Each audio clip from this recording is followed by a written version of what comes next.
नमस्कार साथियों, एक बार फिर से आपका आपके चैनल में बहुत स्वागत है।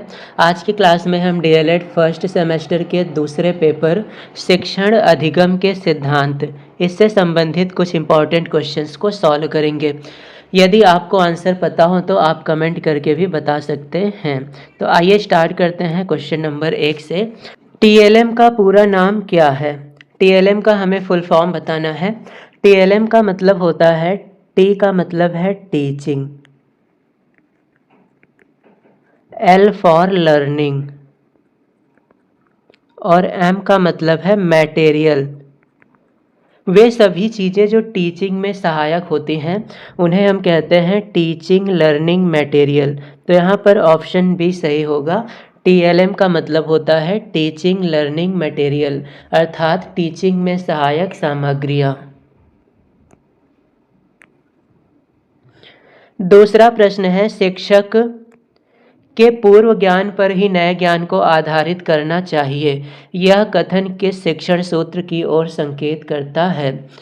पूर्व ज्ञान के आधार पर नए ज्ञान को विकसित करना, अर्थात जो कुछ हमें पता है उससे जो कुछ नहीं पता है उसका निर्माण करना। तो ये विधि कहलाती है ज्ञात से अज्ञात की ओर। जो हमें पता है वो ज्ञात है और जो नहीं पता है उस तक हम जाएंगे तो वो अज्ञात। तो ज्ञात से अज्ञात की ओर ये विधि इंडिकेट करती है। सहयोग की भावना का विकास संभव है। सहयोग की भावना का विकास किस प्रकार से होता है? समूह कार्य से, प्रश्नोत्तर से, वाद विवाद से, सहायक सामग्री से। तो सहयोग की भावना सबसे ज़्यादा विकसित होती है सामूहिक कार्य से। तो ये हमारा राइट आंसर है। जब भी समूह में कार्य हम करते हैं तो एक दूसरे की सहायता करने का भाव आता है। बच्चों में कल्पना शक्ति का विकास किया जा सकता है। कल्पना शक्ति का विकास हम कैसे कर सकते हैं? कहानी सुनाकर, समूह कार्य के द्वारा, प्रश्नोत्तर के द्वारा या व्याख्यान के द्वारा। तो जब हम उन्हें कहानियाँ सुनाएंगे तो कहानियों के द्वारा वे अपनी कल्पना शक्ति का विकास करेंगे। तो कहानी के द्वारा हम कल्पना शक्ति का विकास कर सकते हैं। उपचारात्मक शिक्षण हेतु किस प्रकार के क्रियाकलाप कराए जाते हैं? अभ्यास कार्य करना, खेल व अन्य गतिविधियों का आयोजन, समूह चर्चा या फिर सभी। तो शिक्षण के लिए अभ्यास कार्य भी कराया जाता है, खेल और अन्य गतिविधियां भी, समूह चर्चा भी। तो यहाँ पर सही जवाब होगा ऑप्शन डी। ये सभी ही से उपचारात्मक शिक्षण के लिए आवश्यक हैं। प्रभावी संप्रेषण की प्रक्रिया होती है। प्रभावी संप्रेषण की प्रक्रिया कैसी होनी चाहिए? एक पक्षीय, द्विपक्षीय, दोनों, इनमें से कोई नहीं। तो प्रभावी संप्रेषण के लिए कम से कम 2 पक्षों का होना आवश्यक है। यदि एक पक्ष होंगे तो वो केवल अपनी ही बात को रखेंगे, लेकिन 2 पक्ष होंगे तो एक दूसरे के अगेंस्ट बातों को रखेंगे, तो संप्रेषण काफ़ी बेहतर होगा। तो प्रभावी संप्रेषण द्विपक्षीय होना आवश्यक है। संज्ञानात्मक क्षेत्र से संबंधित नहीं है। इनमें से कौन संज्ञानात्मक क्षेत्र से नहीं संबंधित है? जानना, समझना, चिंतन करना या फिर समयबद्धता। जानना, समझना और चिंतन करना, ये तीनों संज्ञानात्मक क्षेत्र से संबंधित हैं, लेकिन समयबद्धता ये संबंधित नहीं है। तो हमारा सही जवाब होगा समयबद्धता।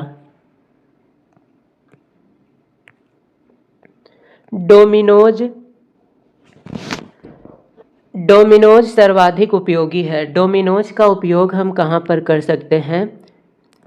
इतिहास शिक्षण में, गणित शिक्षण में, कला शिक्षण में या फिर भाषा शिक्षण में। डोमिनोज सबसे ज़्यादा उपयोगी होता है गणित शिक्षण में।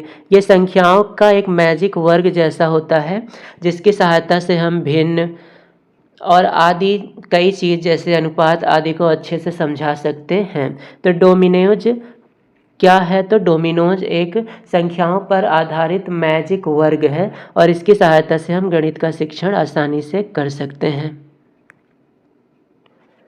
शिक्षण सूत्र पथ प्रदर्शन करते हैं जिनमें सिद्धांत से व्यवहार में सहायता के लिए अपेक्षा की जाती है, यह किसका कथन है?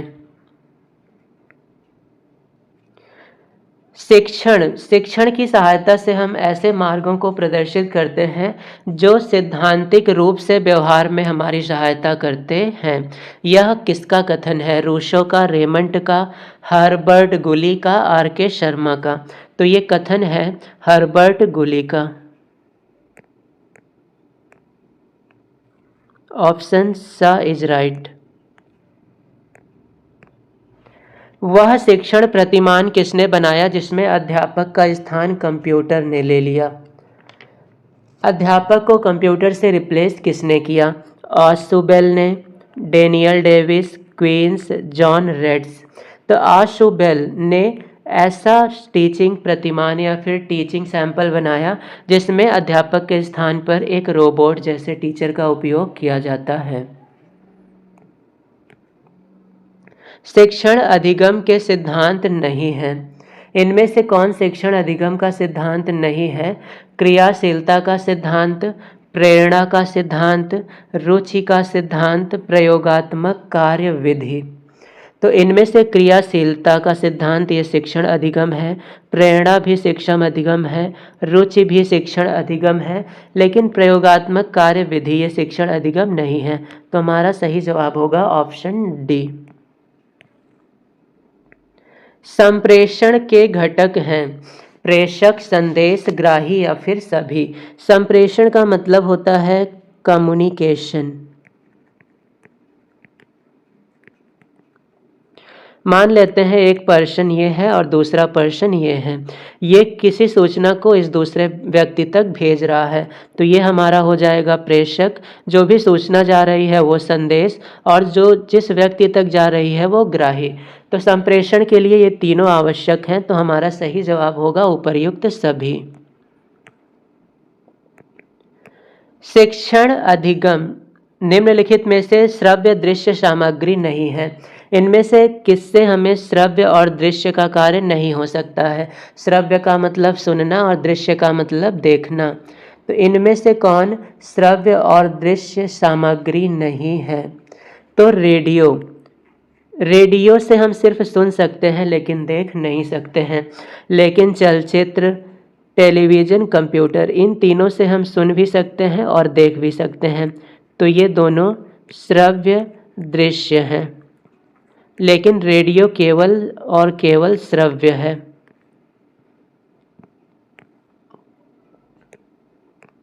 भ्रमण प्रविधि के चरण हैं। कई बार टूर के माध्यम से सिखाने की कोशिश की जाती है, तो उसे हम भ्रमण प्रविधि कहते हैं। अब भ्रमण प्रविधि के लिए क्या क्या आवश्यक है?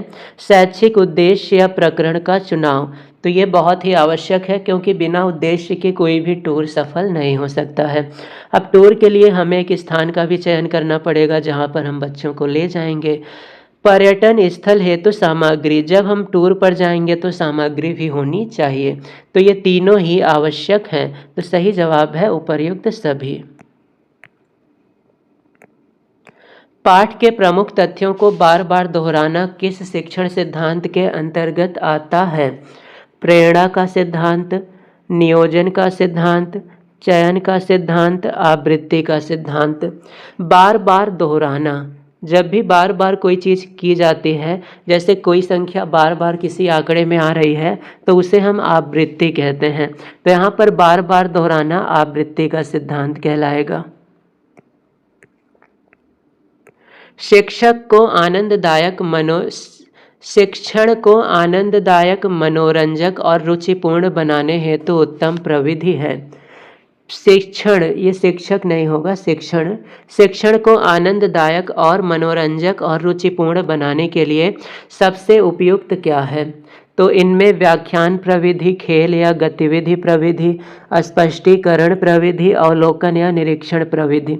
इनमें सबसे ज़्यादा मनोरंजक होता है खेल या गतिविधि प्रविधि। इससे हम शिक्षण को मनोरंजक और रुचिपूर्ण बना सकते हैं। शिक्षक प्रविधियों के प्रकार हैं, तो ये भी शिक्षक नहीं होगा, शिक्षण है। शिक्षण प्रविधियों के प्रकार, प्रश्नोत्तर, वर्णन, कहानी कथन या फिर सभी। प्रश्नोत्तर के द्वारा, वर्णन के द्वारा, कहानी के द्वारा, इन सब के ही द्वारा हम शिक्षण का कार्य कर सकते हैं। तो ये सभी शिक्षण प्रविधि के प्रकार हैं। शिक्षण एक उद्देश्य निर्देशित क्रिया है, यह किसका कथन है? N.L. Gage, Ryburn, V.O. Smith, C Cord. तो ये कथन है V.O. स्मिथ का। सही जवाब है ऑप्शन सा। आगमन विधि का प्रयोग किया जाता है। आगमन विधि का प्रयोग हम किस में करते हैं? व्याकरण में, निबंध में, गद्य शिक्षण में, पद्य शिक्षण में। आगमन विधि का हम प्रयोग करते हैं व्याकरण में। सही जवाब है ऑप्शन आ। निम्नलिखित में से कौन सी श्रव्य दृश्य सामग्री के चयन में सर्वाधिक प्रमुख थे?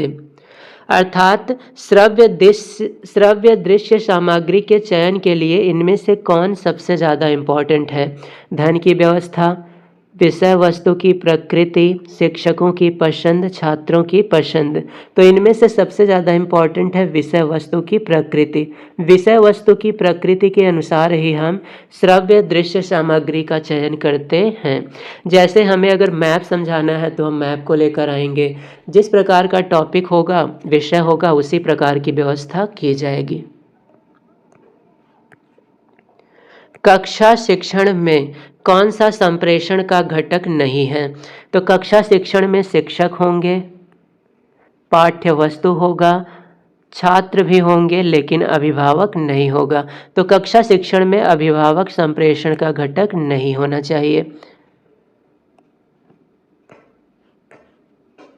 शिक्षक द्वारा कक्षा में अंताक्षरी एवं काव्य पाठ प्रतियोगिता कराना कौन सा शिक्षण का सिद्धांत है? अंताक्षरी और कविता या फिर गाने के पाठ का आयोजन किस प्रकार की शिक्षण प्रक्रिया में आता है? तो ये होगा क्रियाशीलता का सिद्धांत। जब भी हम कुछ कार्य करवाते हैं तो इस तरह के कार्य होंगे क्रियाशीलता के सिद्धांत के अंतर्गत। उदाहरण एवं दृष्टांत के द्वारा कोई सामान्य नियम या सिद्धांत बनाना कौन सा शिक्षण का सूत्र है? कुछ देखकर या फिर किसी उदाहरण के द्वारा जब हम कोई नियम या सिद्धांत बनाते हैं तो इसे कौन सा शिक्षण सूत्र माना जाएगा? तो ये शिक्षण सूत्र कहलाता है विशिष्ट से सामान्य की ओर। पाठशाला को उद्यान की संज्ञा किसने दी है? हर्बर्ट, मॉन्टेसरी, फ्रॉबेल या फिर फ्रैंकलिन ने। तो फ्रॉबेल ने पाठशाला या फिर विद्यालय को उद्यान की संज्ञा दी थी सबसे पहले। तो हमारा सही जवाब होगा फ्रॉबेल। छात्रों को अपने भावों एवं विचारों को व्यवस्थित ढंग से अभिव्यक्त कराना किस प्रविधि में आता है? अपने भाव और विचार को व्यक्त करना प्रश्नोत्तर प्रविधि, वाद विवाद प्रविधि, प्रयोगशाला प्रविधि, पाठ्य पुस्तक प्रविधि। तो जब हम अपने भाव और विचार को व्यक्त करते हैं किसी विषय पर तो इसे वाद विवाद प्रविधि के अंतर्गत रखा जाता है। तो ये वाद विवाद के अंतर्गत आएगा। प्रश्नोत्तर प्रविधि के जन्मदाता हैं। प्रश्नोत्तर प्रविधि का शुरुआत किसने किया? रूसो, प्लेटो, सुकरात, अरस्तु। तो ग्रीक में सबसे पहले सुकरात ने, ये ग्रीक के दार्शनिक थे, इन्होंने ही सबसे पहले प्रश्नोत्तर प्रविधि की शुरुआत की थी। तो हमारा सही जवाब है सुकरात। संप्रेषण प्रक्रिया प्रभावित होती है यदि प्रेषण, यहाँ पर प्रभावी होती है, प्रभावित को हम प्रभावी कर लें। संप्रेषण प्रक्रिया प्रभावी कब होगी? यदि धीमी गति से हो, अनेक व्यक्तियों के साथ हो, तीव्र गति से हो या अस्पष्टता के साथ हो। तो संप्रेषण प्रक्रिया प्रभावी तब होगी जब वह अनेक व्यक्तियों के साथ हो। जब अनेक व्यक्तियों के साथ संप्रेषण होगा तब हमें अलग अलग तरह के विचार सीखने को मिलेंगे। कक्षों की कमी होने पर शिक्षक अपनाता है जब कक्षों की कमी हो जाती है तो शिक्षक कौन सी शिक्षण विधि को अपनाता है?